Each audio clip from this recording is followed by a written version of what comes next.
Howdy, this is Mackenzie Franklin from SideGame LLC here in Colorado Springs, Colorado. Today we're going to be organizing The Witcher Old World, designed by Lucas Wozniak and published by Go On Board. This is a fully sleeved, fully expanded copy of The Witcher Old World with no lid lift, all stored in the collector's box here. That's organized to get gameplay started as soon as possible, as well as facilitate the game while it's being played. If you have any questions about what you see here, please let me know down in the comments below. And for links to everything that I talk about in this video, please take a look in the description. If you haven't subscribed to the channel already, please make sure that you do. It is the best way to help us grow. And for those of you already subscribed, thank you so much for the continuous support. Let's get started organizing The Witcher Old World. Before we begin, I want to quickly talk about the playmat for the game. We store ours in an architect tube here. You can simply unscrew the lid like so, and then you pull out your mat and you're ready to go. You can differentiate the top based on this cap here. You can affix whatever artwork you like inside, and then you just simply screw it back on when you're done. It's also adjustable on the length here on the side, so you can use it for pretty much any type of game, and we like to use them for these big Kickstarter games with these huge playmats, so you can easily differentiate which game is which based on that artwork here. So these are the architect tube mat holders. And without further ado, let's get into our giant collector's box with our top half. We'll lift off the lid, and inside you'll see that we have all of the rule books on top. There's a lot of reference components for all of the different expansions. You got your core game, legendary hunt. Basically every single expansion has its own set of rules, and we'll just store them all in one place based on when you're deciding to actually use them. So just put those on the top for easy reference. Continuing on, we have our top section divided here into two sections. We'll start with this larger right section, and this first has our Mage board, followed by our first set of smaller miniatures. So these are all just in one tray. You just simply lift off the lid and place them somewhere near the table, as you're not sure exactly what's going to spawn during your adventure. And before we continue, I'm going to quickly mention that Ciri's white base can actually be affixed to her if you're storing her in the box, but the secondary expansion Hero Witcher cannot fit with its base on. So I've gone ahead and left that base off of him. And our last tray on this right side contains some more of your miniatures for monsters, as well as some of the Skellige expansion miniatures. You've got all of the boats here that you'll be using to traverse to the different islands, and then your larger miniatures, including some of the giant ones. So those will all be stored in that next tray here. And our last component on the right side here is the Skellige expansion board. This is going to go to the side of your main game board. But if you're playing with that playmat, just like the arcane board here, you're not going to actually need these because they're built into the playmat. Moving to the left side, you'll have your Witcher Old World branded bag. That's going to be storing all of your coins as well as your Witcher dice. So these are just all of your metal coins as well as the specific dice for the Witchers. There are some additional dice that you'll see later that we use when we're playing the Mages, but I like the way that these dice feel, especially when you're playing the Witcher characters. So these are the light and dark Witcher dice, as well as all of your different denominations of coins, all stored in this bag. Underneath our coin and dice bag, you have one of your included trays. These are going to include all of your story event cards marked by their number here. These are all of the event cards from all of the additional expansions as well, specifically these brown backs. So nothing from the Skellige or nothing from the Wild Hunt adventures. So these are also going to be fully sleeved, and they do fit in two separate stacks here. Underneath that, you'll have your mounted Eredin miniature. This is from that additional Kickstarter expansion. And underneath that, you're going to have your nameplates if you want to mix and match the name of your characters. And then lastly, in this top section, you'll have all of your event tokens like so, and these event tokens are going to be placed on the board as reminders of places you need to go to finish your objectives. So that's everything inside of this tray here. Continuing on, you'll have your character trays, starting off with all of your mages. Let's lift off the lid, and inside you'll see that we have all of our mages pre-based so that you can see which one belongs to which set of colored components, and you can pause the video here if you'd like to go ahead and base those yourselves. Now, in each of these sections, you'll have the specific components for each different colored mage, and if you want to go ahead and separate the dice as well, there's just not enough room to store all of the dice for one color in these bottom right sections, so we just stored 3 and then put the other 2 in this middle section. Let's go ahead and take a look at one of these sections though, so you can see all of the components for a specific mage. Each mage is going to have their specific colored dice, plus all of these cubes that are going to go onto their board to track their level, and their magic marker. Next up, you'll have pieces that go onto the board. You're going to replace one of the Witchers not in the game with the school marker for your mage, as well as replace the special ability with this token as a reminder that that's going to train your special ability itself. But then lastly, you're going to have your trophy marker here, and this one is replaced with a plastic token. All of the remaining sections for the mages are the same, so we're going to go ahead and move on to the Witcher tray next. Before we move on to the Witcher tray, now's a good time to talk about all of the redundant components in the game. There's a lot of plastic pieces as well as miniatures that have replaced monsters and tokens, so they're all just in this bag here, and you'll see as we go through the organizing video which pieces have been used and which haven't. You can also, for randomization purposes, just use the cards for all of the monsters, so there is really no need to keep any of these tokens inside of your box. Moving on to our final tray in the top portion, we have our Witcher tray. This is going to include some of your every game components, your monster trail components, as well as all of the components needed for each of the Witcher. Now there are 7 Witchers, and we saw that the other 2 are stored in one of the monster trays, but you can go ahead and affix the bases to all 5 of these Witchers here in this Witcher box.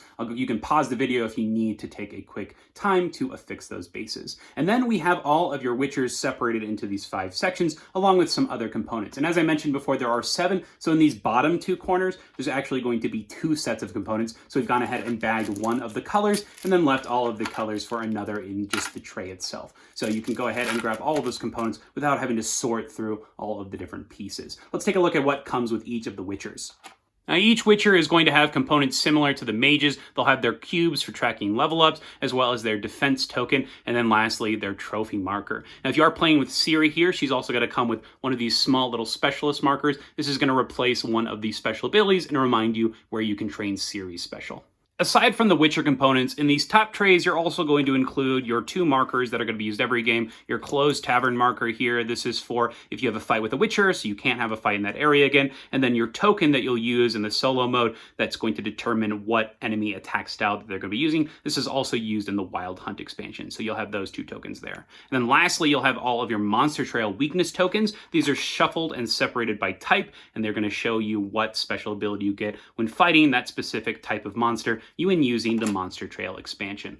So that's all of the trays on the top section. Let's go ahead and go into all of the cards, as well as some of your every game and expansion components. Now, before we begin, you'll notice that we removed the included insert here. I don't like the way that it sections off the different cards. It makes it so there's a lot of groupings that are a little bit too small to be actually functional and helpful, and it did do some damaging as it kept some of the cards a little tighter than I'd like. So I've gone ahead and removed this because I think that this way is going to be a little bit more logical, as well as be less of a nuisance for actually setting up the game and playing it. If you do want to retain some of the sectionality, I do recommend that you just use some index cards and a Sharpie, write the name of the different types of cards if you want to have them in specific spots, and then just simply put them where they belong inside of your organizing system. And you can fold down the tops here so that way it still stays level and everything has no lid lift. I haven't found any use needing these myself because I do find it pretty logical to find the different cards where they are. Moving on to the cards themselves, in our bottom right section here, you'll have all of your Witcher cards. Now, these are going to be specified based on their backs here. Each Witcher has the trophies that are associated with them, and then they'll also have specific action cards that have that Witcher symbol in the upper right section.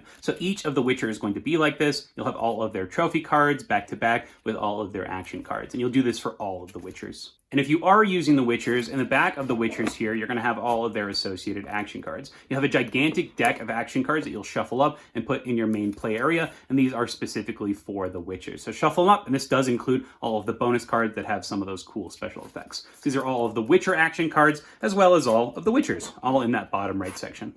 In the upper right section here, similarly to the Witchers, you're going to have all of your Mages. So these are going to have their specific Mage schools, their trophies, as well as those specific Mage cards. These are also going to include the specific school that they're from, and then if you do use the expansion that has the special art for the character, plus a special ability for the character, those will be stored as well here. Those are also included with the Witchers, but all of a specific character's cards will be there, and then their next school, and then the next school. So you'll replicate that for all of the Mages, just like you did with the Witchers. And you guessed it, we're going to return all of your Mages back to this left side, and then on the right side, you'll have all of your Mage action cards. Shuffle them up and put them in the appropriate Mage spot. They've all got that same back, and then the abilities that are exclusively for Mages. And you can tell that because a lot of them will have this additional magic cost or this temporary defense symbol that only the Mages use. But the biggest giveaway is definitely that Mage back here. So we'll go ahead and return those for right now. Moving on to this upper left side, you'll have 4 different types of cards, starting off with all of your Mutagen cards. You can use these in replace of the standard level up system to give yourself some special abilities. And then underneath that, coming in the same expansion, you'll have all of the bomb cards. And these will give you some additional effects that you can use against monsters or Witchers. You'll have those, shuffle them, put them into their separate piles. Now underneath all of those, you'll have all of your exploration cards. These are going to be your city exploration. And if you continue on further back, you'll have all of your wilds exploration indicated by the green back. So gray and green backed cards. Now, you'll only actually use a handful of these each game. Each time that you don't fight or gain a trophy, you'll gain one of these cards. This will give you some quest, and after you resolve them, put them in the back of their respective stacks. So these are all the gray, you'll find the back of the gray, and this is where I might use that tab to indicate where it is, but we haven't really had a big issue with that because it is so distinct as to which one is which. So you just simply find the back here, and then boom, you'll have your separation of the different type. So those are your green, wilds, and your city exploration cards. And then lastly, we'll go ahead and return the mutagen as well as your bomb cards in that upper left section as well. Continuing on this bottom row, you'll have all of your remaining every game cards. Starting off with all of your potion cards. Following that, you'll have your monster attack cards. These do include the monster trail attack cards. They're in there separated by their specific back that have those reaction effects. So you can see here, they have like a little slash mark. And then next up, you'll have all of your monsters separated by their types here. You will still need these even if you're playing with that monster trail expansion, as they are going to be used for their special abilities on the back that you'll give to your witchers. Next up, you have all of your reference cards for the different modes, as well as your special trophy cards that you'll be getting when you're able to increase a specific stat to the top of its level. And then lastly, if you are playing this, you can use the Lost Mount reference card if you're using the Lost Mount miniature in your game. And the last cards included in that bottom left area are these Legendary Hunt Monster Attack cards. You'll go ahead and shuffle those appropriately, put them in their own pile, and then you'll have your Legendary Hunt Movement cards for your big beastie. Next up, you'll have all of your expansion cards for Skellige. These are all going to be marked by that specific back here, and then your exploration cards for Skellige as well, with that bottom section with a little boat as a reminder. So these are all of your different expansion, exploration, and story cards, as well as movement cards for that Legendary Hunt expansion. We'll go ahead and return all of your Legendary Hunt and Skellige expansion cards to the bottom left, and then we'll return all of your every game cards like your potions, your monster attacks, your monster abilities, as well as your trophy cards and reference cards. And that brings us to our final section here, all of your components for various game modes. Starting off with your Legendary Hunt, these are your ruins tokens. You'll randomly be pulling these during the game, and you'll want to make sure that you have the backside revealed when you do pull them, so that way you don't know what's on the back. These are going to be additional bonuses you get for visiting the ruined sites. So all those in a black bag here. In a similar fashion, all of your tokens that are used for the general areas of The Witcher are going to be stored in here as well. You've got all of your forest tokens here that will populate based on quests, monsters, whatever the game asks you to pull a green token, reveal it from here, and then just return it to the bag afterwards. That way there's no shuffling during the game, and it still has all that randomness included. You're going to replicate this process twice, once for all of your blue tokens here, as well as all of your gray tokens in the matching colored bags. I find this is super useful, easy to differentiate, and really cuts down on the time of shuffling, as well as setup, making stacks, making sure they're face down. It's all right here. And that brings us to our last set of components here. You have all of your Skellige expansion components. You're going to add the respective mountain and ocean tokens to their appropriate colored bags, and then make stacks of the other tokens as you need to for that specific expansion setup. So that's all just here in this bag.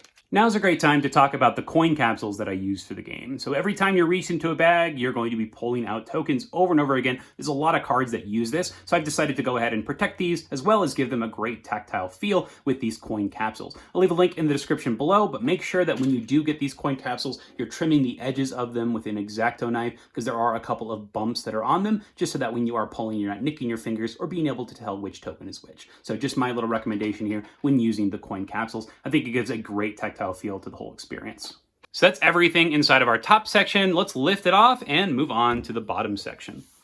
Starting off the bottom, you'll have your main game board, followed by your final miniature tray. Now, I love these miniature trays, as you can keep everything where they are, because they actually have these reminders on the back of the miniatures that tell you what number they are. For example, it says 58. And then inside of the miniature tray, this says 58. So when you're returning things, you know exactly where to return them. So I do recommend you keep all the miniatures where they are. They help you a lot with protection and organization, and they are gorgeous. Underneath the miniature tray, you'll have all of your character boards for your witchers. Includes one expansion witcher, as well as all of your 5 core game witchers, like so. And on the bottom, you'll have your remaining witcher Ciri, as well as all of your different mages. So similar fashion, they're all going to be separated. So if you are playing with that, you can pick from any of these 5 colors. And that brings us to our final tray. We'll start on the right side here with all of your Wild Hunt components. Starting off on this top right section, you'll have all of your quest card for the Wild Hunt. These are going to be numbered, so that way when you have a specific exploration that results in a quest, you'll know exactly where to grab it from. Next up, you'll have all of your setup cards for the Wild Hunt expansion. These are going to have your Hound reference cards, including the specific player count. They are double-sided. And then your reference cards for the Wild Hunt experience. And then lastly, the specific members of the Wild Hunt you'll be fighting. It shows you the symbol in the corner that shows that this is going to have the associated cards for their battle in the deck. And that way, when you pick them, you'll grab all of that character stuff. This is going to be replicated for all 4 of your different members of the Wild Hunt, like so. And our last section here has all of your Wild Hunt events separated into 1s and 2s. You'll pull certain amounts of each during your setup for the Wild Hunt expansion. Moving on to our final section with these large card holders, we have the remaining components for the Wild Hunt expansion. These include all of the health tokens, the quest tokens, and then the Hound tokens. When you do defeat the Hounds, you'll need to make sure you have these tokens as they have rewards on the back. You'll shuffle them up randomly and pick one. And then finishing off the Wild Hunt expansion, you'll have the round references marked by the player number here. They'll tell you what you're going to reveal during which round, as well as the different types of monsters that will spawn when your final hunt starts, etc. Those are all based on the player count here, and these are also double-sided. Finishing off this bottom left section, you'll have the reference card for the Legendary Hunt expansion, as well as your giant Legendary Hunt monsters. So go ahead and choose the one that you want to fight at the start of that game. And our last section here at the top are all for your Monster Trail expansion. These are going to be the large monster cards, once again separated by their specific number here based on the level of monster you're fighting. And these are going to be just replacements for those smaller cards, but you will still have to use those smaller cards because they do have the special abilities on the back. On the back of these are maybe slight spoilers here. If you want to skip it, there are going to be some additional abilities that you get for finding specific weakness tokens. So they do have a function on the back for each, as well as thematic reactions and attacks that will happen whenever you're fighting them. And that is everything inside of the Witcher Old World. Let's go ahead and pack it up. We'll start off with these large trays with all of your Monster Trail monster cards, followed by your Legendary Hunt and Witcher Wild Hunt large cards. We'll then place all of our Wild Hunt tokens in the bottom left, followed by your Wild Hunt event cards separated into 1s as well as 2s in that bottom right corner. We'll place all of the numbered quest cards in this upper right section, followed by all of your starting Wild Hunt cards, including your Hound references, your skill cards, and then your Wild Hunt members themselves with their associated attack cards. Next up are your character boards, starting off with your Mages and Ciri on the bottom here, followed by your remaining 6 Witchers in the upper section. We'll place the large miniatures tray on top of that, followed by your game board. So that's everything inside of that bottom section. Let's return our top box like so. Let's return our Skellige expansion tokens to the middle section here, followed by your different terrain exploration tokens, and then your Legendary Hunt Ruins tokens in the center. Next up, we'll place our Mage tray on the left side, followed by your Witcher tray on top of that. We'll then place your additional board for the Skellige expansion, plus some of your smaller box miniatures, including your Skellige ships. We'll place the second small miniatures box here that includes your additional Witcher characters, and then place the arcane board on top like so. Next up is your tray containing the mounted Eredin miniature, your quest tokens, your name tokens, and then your numbered quest cards. Our Witcher dice and our metal coins will then be placed on top inside of this black bag, and we'll finish up by putting all of our rulebooks on top like so. And that is organizing the Witcher Old World. If you have any questions about what you saw here, please let me know down in the comments below, and links to everything that I talked about in this video in the description. And once again, if you haven't subscribed to the channel already, please make sure that you do. It is the best way to help us grow. How do you organize your copy of the Witcher Old World? What do you think of the game so far? What have been your favorite expansions to play? Who's your favorite Witcher to play as? Your favorite mage? What's your favorite monster to fight? And what is the most thematic? What do you think of our organization system, our protection system? Do you like coin capsules? Do you like sleeving your game? Did you get the sleeves that came in the box? And if you didn't, I'll make sure to leave a link in the description below where you can find some sleeves for your copy. Thank you so much for watching SideGame Strong.